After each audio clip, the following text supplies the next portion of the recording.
Hello, good morning বন্ধুরা। অর্পিতার love our লাইফের আরেকটি নতুন ব্লগে তোমাদের অনেক অনেক স্বাগত। সবাই কেমন আছো? আশা করছি ভালো আছো, সুস্থ আছো, আর আমিও ভালো আছি। আজকের দিনটা ফার্স্টে রান্নাঘর দিয়ে শুরু করলাম। বাসি কাজ সমস্ত কিছু করেই তোমাদের কাছে চলে আসলাম। আগে চালটা ভিজিয়ে রাখছি, কারণ এখন গরমের মধ্যে সকাল সকাল রান্না করে নিচ্ছি। চাল ভিজিয়ে রাখলে ভাত হতে কিন্তু বেশিক্ষণ সময় লাগে না। অনেকদিন পর সারাদিনের কাজের মধ্যে তোমাদের সাথে রান্নাটাও শেয়ার করব। যারা আমার পুরনো ভিউয়ার্স, তারা একটা জিনিস লক্ষ্য করেছো, আমার হাতে দেখো কালো কড়াই। আমি এবার ফার্স্ট টাইম কালো কড়াই ইউজ করছি। আমি যখন বাড়িতে গিয়েছিলাম, মা আমাকে এটা দিয়েছিল, তো তোমাদের এই ব্লগের মাধ্যমে সেটা আমি শেয়ার করলাম। তো ফার্স্টে কালো কড়াইয়ের মধ্যে আমি চাপিয়ে দিয়েছি হচ্ছে মোচাটা একটু গরম করে নিচ্ছে। আগের দিনই রান্না করা মোচা, তার জন্য একটু গরম করে নিলাম। আমাদের বাঙালিদের কিন্তু সব থেকে প্রিয় মাছ হচ্ছে ইলিশ মাছ, তো আজকে সেটাই রান্না করলাম। আর তোমাদের সাথে ভাবলাম এটাই তোমাদের সাথে একটু শেয়ার করি, সারাদিনের কাজের মধ্যে এটা শেয়ার করি। তো আমি কি করেছি, আগের দিন ডিপ ফ্রিজে এটা রাখা ছিল, সেটা আমি আগের দিন রাতে নর্মালে ফ্রিজে আমি রেখে দিই। তো সেক্ষেত্রে কি হয়, বেশি বরফটা জমে না। আর ইলিশ মাছে দেখবে বেশিক্ষণ ধরে জল দিয়ে ধুলে না গন্ধটা কিন্তু চলে যায়। তো তার জন্য আমি অল্প জল দিয়ে আমি ধুয়ে নিয়েছি। আর এখানে নিয়ে নিয়েছি সর্ষে, দু রকমের সর্ষে নিয়েছি, সাদা সর্ষে আর হচ্ছে কালো সর্ষে। তো আজকে একটা আমার ভুলের কারণেই ইলিশ মাছের পাতুরি করার ইচ্ছে ছিল, সেক্ষেত্রে সেটা আর হয়ে ওঠেনি। কারণ কলা পাতাও আমি নিয়ে এসেছি, কিন্তু একটা জিনিস আমি ভুলে গেছি, সেটা হচ্ছে টক দই। টক দই আনতে আমি একদমই ভুলে গিয়েছিলাম। কি বলতো, আমাদের বাড়ির থেকে বাজারটা না অনেক দূরে, তো এই কারণে আজকে আমার আর ইলিশ পাতুরি আর খাওয়া হলো না। তো অন্য একদিন খাবো। তো যাই হোক, আজকে তার জন্য ভাবলাম ভাপা ইলিশ রান্না করি, তো সেটাই তোমাদের সাথে শেয়ার করি।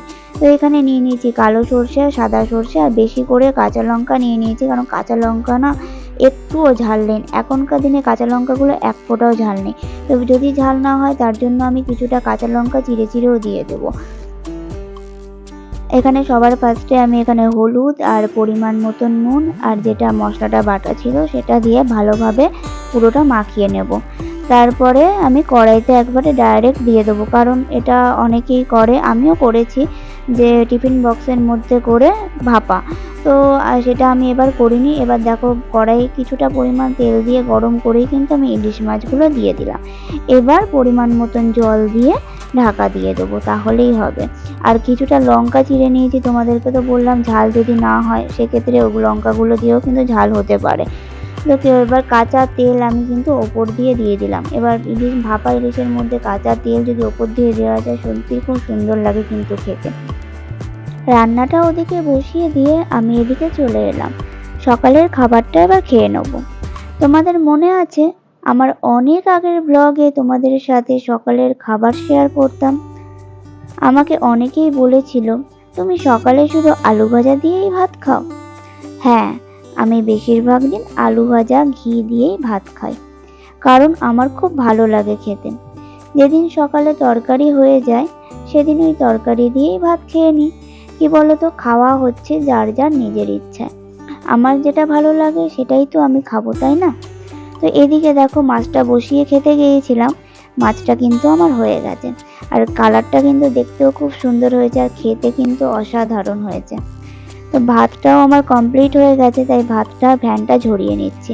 আর আমি কিন্তু এইভাবেই ফ্যান ঝরাই, ওই সসপ্যানের মধ্যে দিয়ে আমি ফ্যান ঝরাতে পারি না, আমার এইভাবেই সুবিধা হয় ঝরাতে।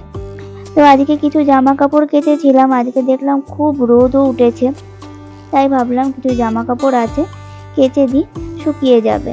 আর দেখবে এখন এত গরম পড়েছে না, আর এই গরমটা না মানে আর সহ্য করা যাচ্ছে না। যখন মনে হয় যে যত তাড়াতাড়ি কাজ করে ভেতরে ঢোকা যায় ঘরে, ততই ভালো। আমি তো প্রতিদিন 8টার সময় লাইভে আসি, বা 8টা বলি, সেক্ষেত্রে 8টা 10 হয়ে যায়, বা 8টা বা 8টা 10-এর মধ্যেই কিন্তু আমি লাইভে চলে আসি। আর দেখতেই পাচ্ছ, প্রতিদিন কিন্তু আমি লাইভে আসি, আর স্কিন কেয়ার নিয়ে কিন্তু বলছি, এবং শুধু বলছি না, কিভাবে কি ইউজ করতে হয় ঘরোয়া পদ্ধতিতে বানিয়ে সবার বাড়িতে এই জিনিসগুলো থাকে, সেইগুলো দিয়েই তোমাদেরকে দেখাচ্ছি কিভাবে কি ইউজ করতে হয় বা কতক্ষণ ধরে ইউজ করবে, কিভাবে রাবিং করবে, তো পুরোটাই তোমাদের সাথে শেয়ার করছি। যারা আমার লাইভে এখনো জয়েন হওনি তাদেরকেই বলছি যে লাইভে জয়েন হয়ে যেও আর লাইভটা কন্টিনিউ দেখো, ঠিক আছে? তাহলে তোমাদেরও ভালো লাগবে, তোমরাও কথা বলবে, কোশ্চেন করবে, কমেন্ট করবে, লাইক করবে। আর যারা নতুন আছো প্লিজ আমার চ্যানেলটাকে কিন্তু সাবস্ক্রাইব করে দিও।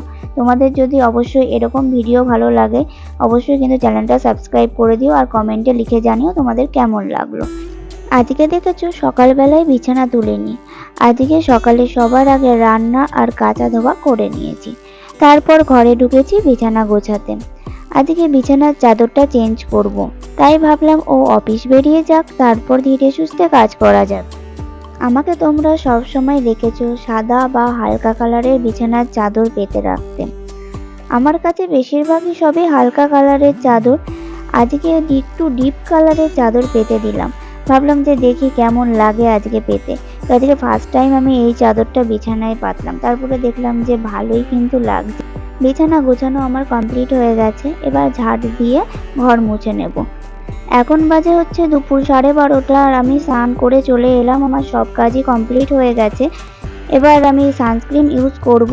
আর যেহেতু তোমাদেরকে বলেছি যে কোনো কিছু অ্যাপ্লাই করার পর কিন্তু সেটা সানস্ক্রিনটা ইউজ করবে, আমি কিন্তু রান্না করতে যাবার আগেও কিন্তু সানস্ক্রিন ইউজ করি, আবার কিন্তু স্নান টান করে এসেও কিন্তু সানস্ক্রিন ইউজ করি।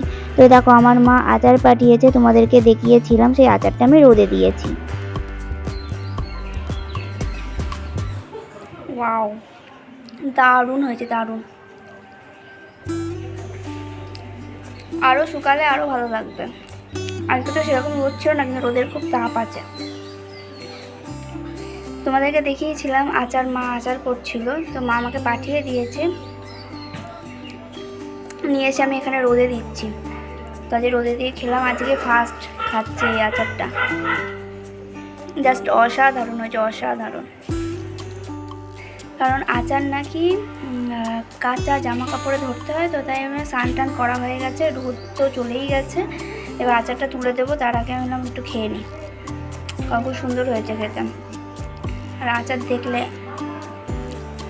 সবারই খেতে ইচ্ছা করে, এমন সুন্দর জিনিস।